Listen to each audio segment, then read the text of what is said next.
Welcome to Free Spirit Fishing. During this video I'll be taking you through some tips and tactics I use to tame the carp in France's Lake Le Queroy.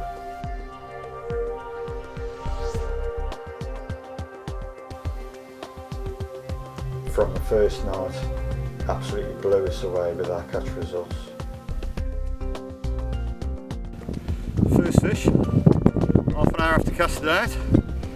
Oh. You say, and Roy's just had one as well. Let's get this one back out.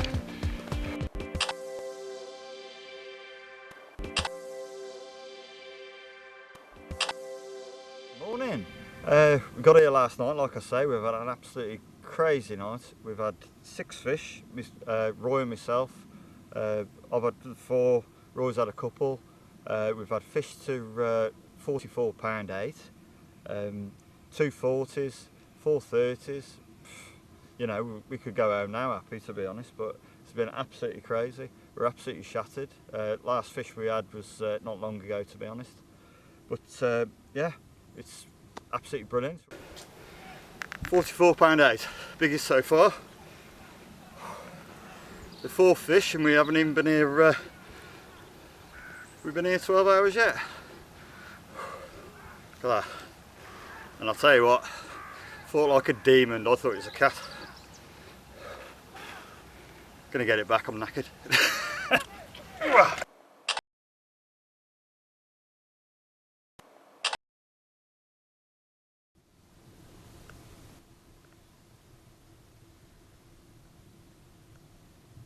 Right then, marker work.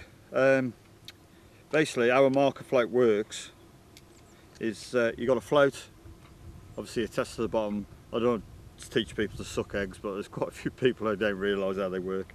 Basically, you've got your float tied to the end of your line or your braid, and you've basically got a running lead on a boom to stop tangles.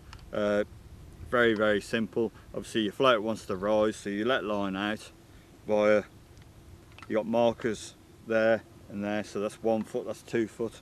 So every time you run from your spool up to your first marker, that's a foot.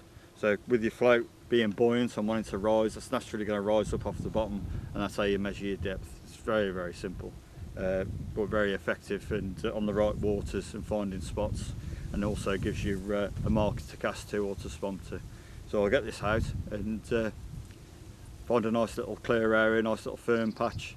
It's quite a silty lake, so generally we're just finding something not too hard, but to start off with, I'm not going to go into the real soft chod. That'll be more for like if I put a chod rig out or a longer up length, but I want finding somewhere to put a bit of bait down, so I prefer something a little bit firm, especially with small baits, because I don't want him digging the bottom over too much. So if I start off on something firm, and we've found an area where there's been a few fish showing, so start as I mean to go on, I'll get a little bit of bait out. Not going to be a lot, just a couple of 3 spombs and pop a rig on it, and I'll feel my way into the session like that. We've got quite a few days to go, so we'll you know, we'll get going. But find yourself a comfortable spot where you're going to cast from the same spot, and it's all straightforward from there.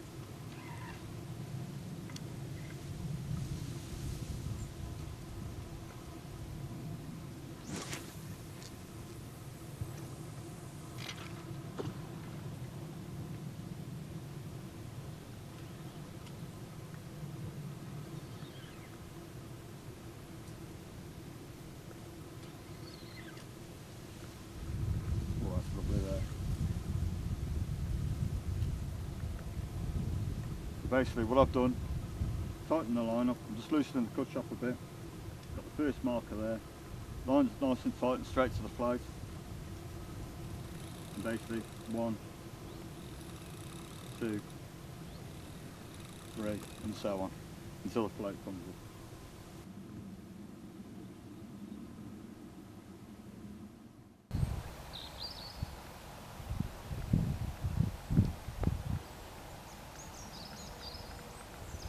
Tell you what, he didn't like the hook down here.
£36 2 ounces.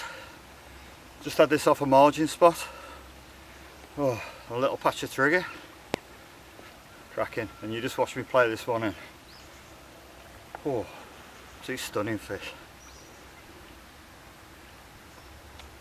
Good size of that tail. Right then, let's pop her back out. Okay, well, not too hard there.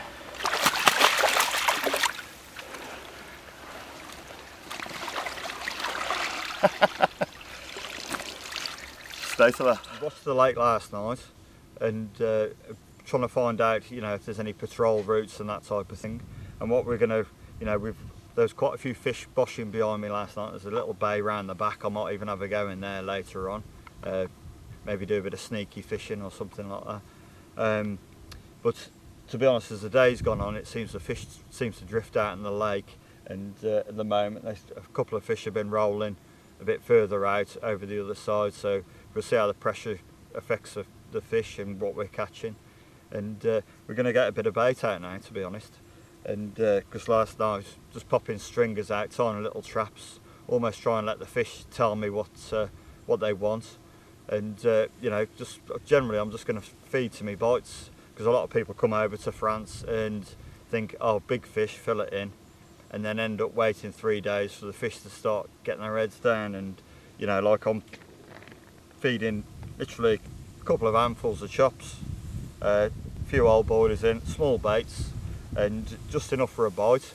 You know, you don't need a lot to get a bite, and if you know, do it a bite at a time and feed to your bites, you know, you'll literally improve your fishing now, and you haven't got to dump a total load of bait in just because you brought it with you. And to be honest, the more bites you get, you'll soon get through your bait. But basically what I've got with me, I've got the Trigger Blue Oyster mix, mixed by, well, rolled by R&G Baits for Nutribaits. They work alongside Nutribaits and do all their rolling for them, or most of their rolling for them. And basically what I've brought with me, I've got some little 12 millers and some 15/16 millers. And basically what I'll do with that, generally, because I do like feeding the smaller baits, I'll chop the bigger baits as I've just showed you out the bucket. And you know, just keep it simple, keep it a little bit cute even. And basically the other trick I do with these, once I've got quite a few chopped up in the bucket, ready to go, plug them up in a bait soak. And what this does as well, once you've air dried your baits, because obviously we're in France for a few days, I don't want my baits to go like bullets, so glugging them up in this, it will preserve your baits as well, and it gives it such a massive pull because it's got all natural attractors in it, and it's and to be honest with this, we do a blue oyster one, but the trigger one really takes some beating, to be fair. But even though I'm using it on the blue oyster, I'll still use the trigger bait soak. And basically Bill was kind enough to let me have a big bottle of it because I do get through a bit. And basically what I'll do, I'll just literally tip it in,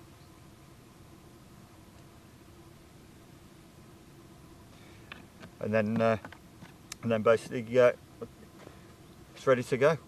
You know, after a stir, it's ready to go. And to be honest, I've found if you can leave it soaking for at least an hour, let it impregnate into the bait, it actually works a treat. And you know, and that's literally the approach I used last night, and I'll just carry on with what I'm doing. I found a couple of nice little spots. I'm going to spom a little bit of bait out in a minute. Right then, spom rod, fantastic bit of kit. Went out with Hutchie on the one show, and we were casting these. Well, I was casting this 170 odd yards, so I don't think that's going to be needed today, that sort of range. But what we got, like 35-40 yards out there to the float, so you know it's going to do it easy. Set up, got a nice whiplash braid. One thing I didn't mention before, if you're using braid, wet it up before you cast it. It's, you know, it saves on wind knots, it just gives the braid a little bit of weight, and it just stops basically the wind catching it so much and giving you wind knots. With this, I've got 25-pound braid. I've got a 40-50 pound shock leader, because obviously you're casting a weight, you've got a safety first and all that. But basically I've just got a bit of a workhorse reel for this, does the job for me. But yeah, we'll get a bit of bait out on the spot. Right then, important bit of kit for this, casting with braid, and especially with a heavy spom. Casting gloves, finger stalls, something like that, protect your finger, because you don't want to be going home water casualty with a sliced finger, so safety first.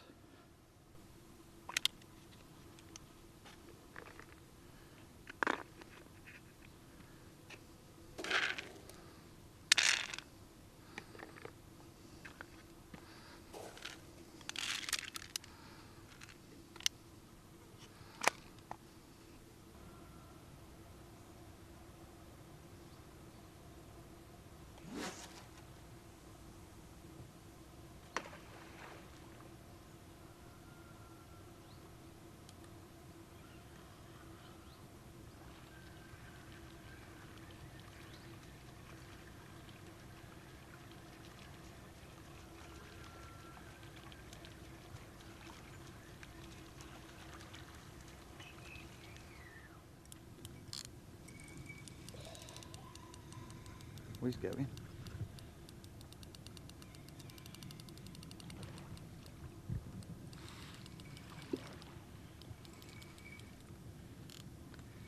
Oh man, yeah, an happy boy. Is he looking go? Right at me.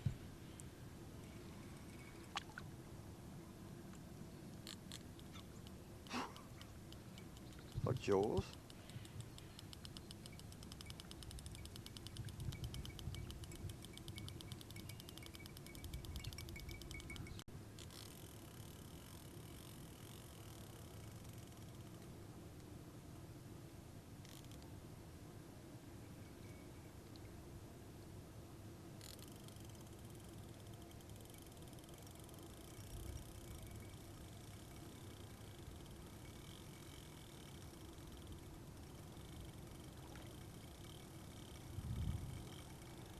They're like me.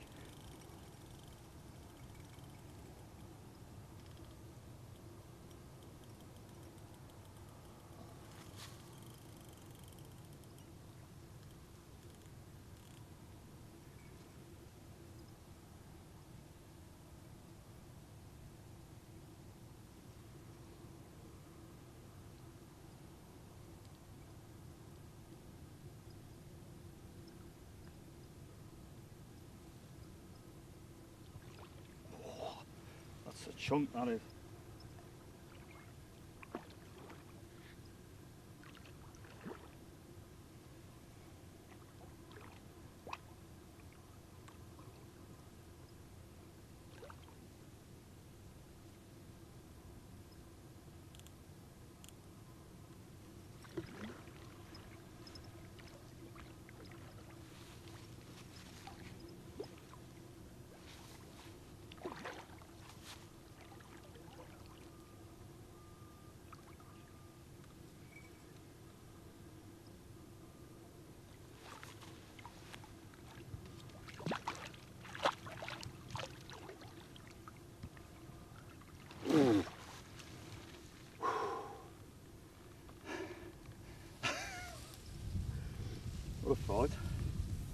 thing going on. £39, 5 ounce. And did it fight? Look at the shoulders on that. Shout the video, mate.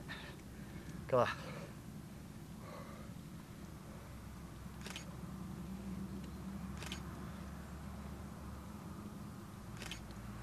Beautiful. Whoa. Rawr.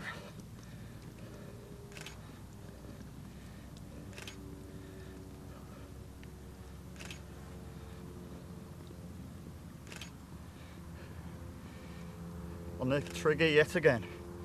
Whoa. Whoa.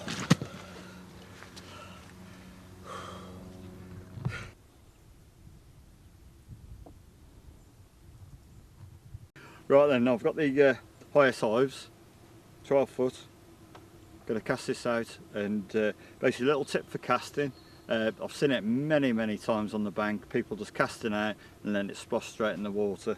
We've got this clipped up to the marker, so I'm going to be straight on the money.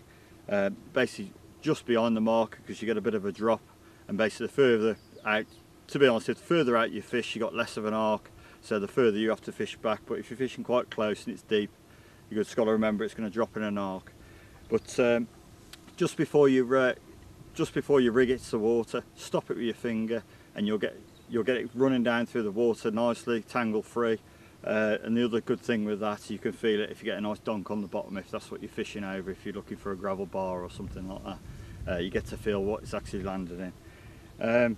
The other little thing is, like with this, I've got it in the clip, so I haven't got to stop it with my finger. It's just going to hit the clip and drop down on its own, so you'll get the same effect. And just make sure I pop it out the clip without pulling the lead or disturbing the rig in any way. So let's get my rig out.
During the night, we had a massive thunderstorm.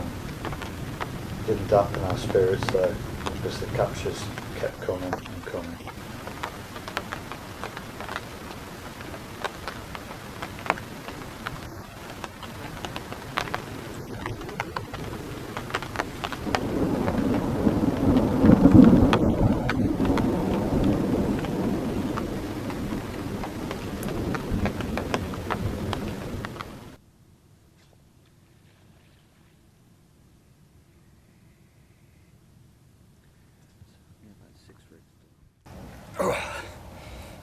£43.7. Oh, mate. absolutely stunner. One of the nicer looking ones, I think.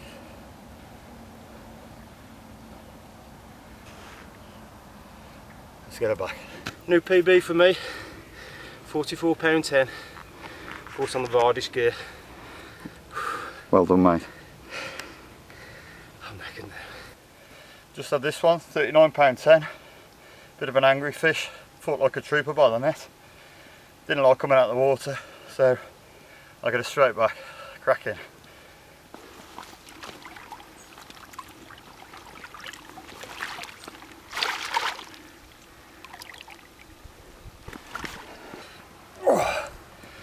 £44.12 common.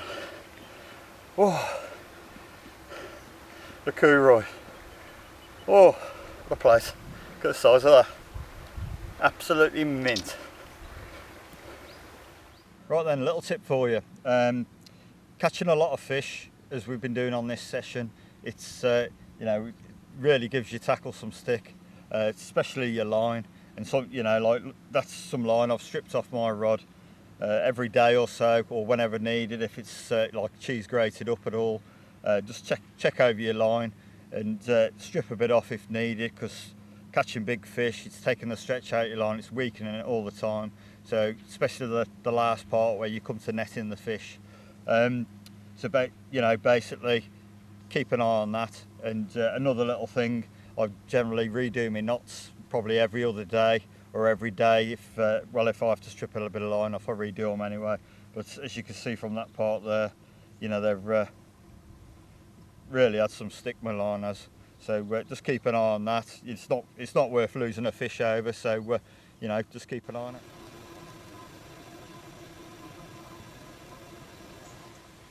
As you know by now, we've absolutely filled our boots on the Queroy on the main lake, but he's got himself a nice little low stock water, and basically everything in here is a lump, like the upper 40s, a few 50s. You know, there's only a handful of fish in here. It's about 3/4 of an acre in size, and to be honest, if your rod goes, it's going to be something absolutely worth catching. You know, they all are, to be honest, but in this one, if you like your big fish angling and you want a bit of a challenge, he's got this lovely little small lake, and basically we're going to give it a go, myself and Roy, and we'll see how we get on. But you know, just trying to keep it quiet. We've got the rods out, and there's fingers crossed.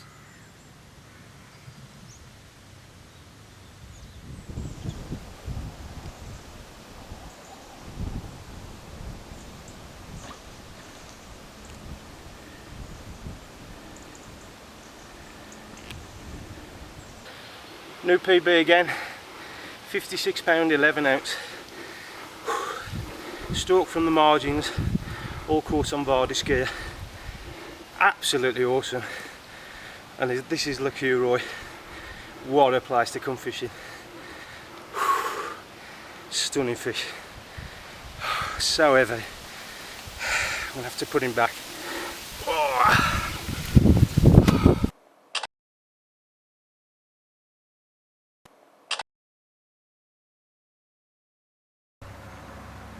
Right then, after catching that 56 earlier, fantastic fish, I thought I'd show you some of the tactics that I've been using just for stalking on the small lake at the Queroy. This is my rig, literally a very basic rig, size 6 hook, snowman style. You've got around about 9-10 inches of very supple hook length, with just a little clip, and you literally just clip it on and away you go. And the bait, all I've used just to put in there is just a handful of the pellets that George feeds the fish in the winter, and a small handful of boilies, and away the rod's rattled. What more can I say? Awesome fishing.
Right, we dropped on the Queroy small leg.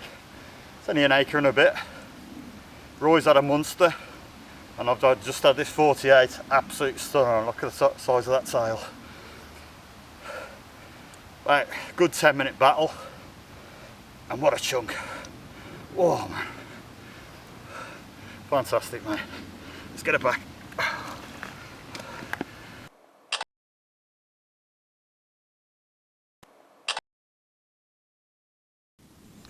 Right then, back again. I'm just going to go through the rigs I've been catching me fish on. Just my simple blowback rig, but there's, you know, it's quite silty lake, lots of silt patches around the edges. There's like weeds full, well, leaves and weed around the little bits of weed around the margins and that. But what I'm going to do, I'll show you my rig. Right, I've just got my normal blowback rig. Basically little curved shank hook, Vardy's curved shank hook, bit of Vardy's supple braid. It's a very simple rig. And basically what I got, little trigger blue oyster boilie. I'm gonna pop this on.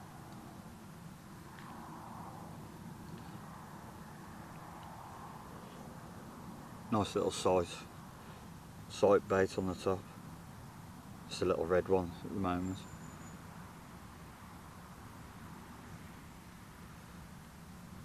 Basically a little bait stop. Real simple rig, but it's, you know, it's working. It's been catching me fish out in the lake, and it works everywhere I go. I'd probably say it's my take anywhere rig, to be fair. And the fish don't have much resistance when they suck it into their mouths. And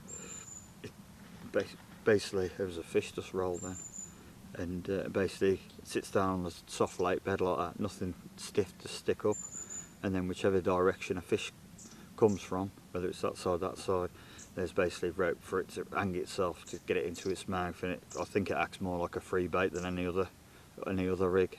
So to stop any tangles, basically I'll pop on a little 3-bait stringer.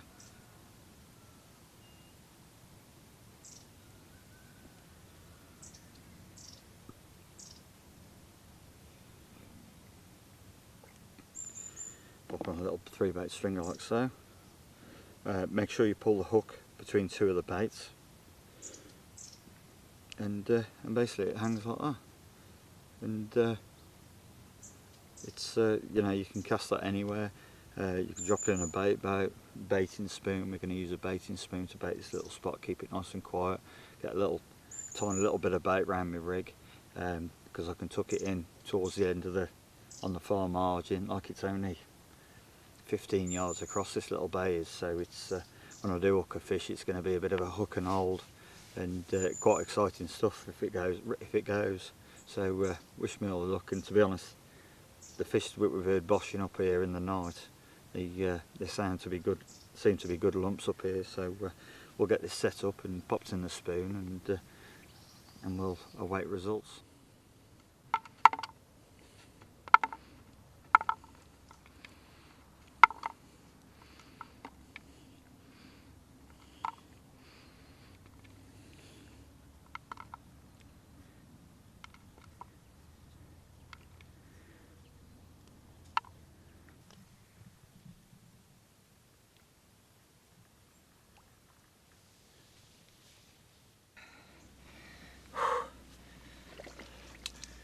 Are you ready, Mr. Nick? No, I'm knackered. You passed your basher?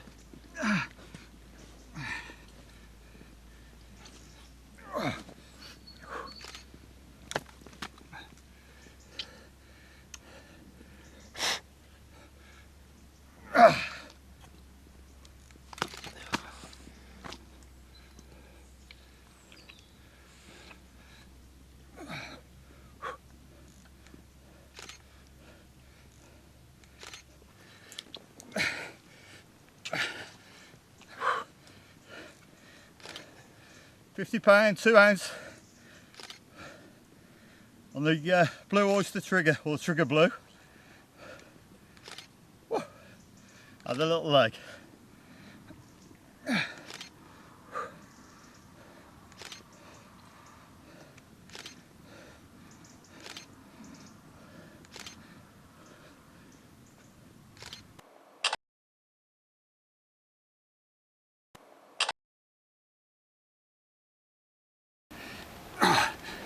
£56, 14 ounce at the small lake.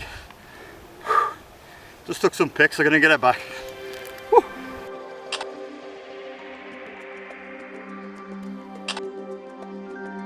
We've had a fantastic time at Lake Queroy. 50s from the small lake, 40s, 30s from the main lake. They even managed to speak catfish. I'm sure Roy would agree, it's definitely a venue worth trying out.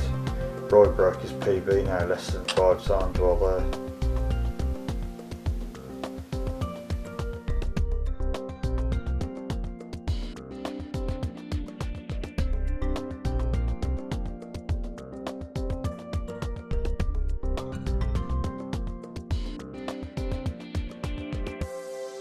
Carp in the Queroy.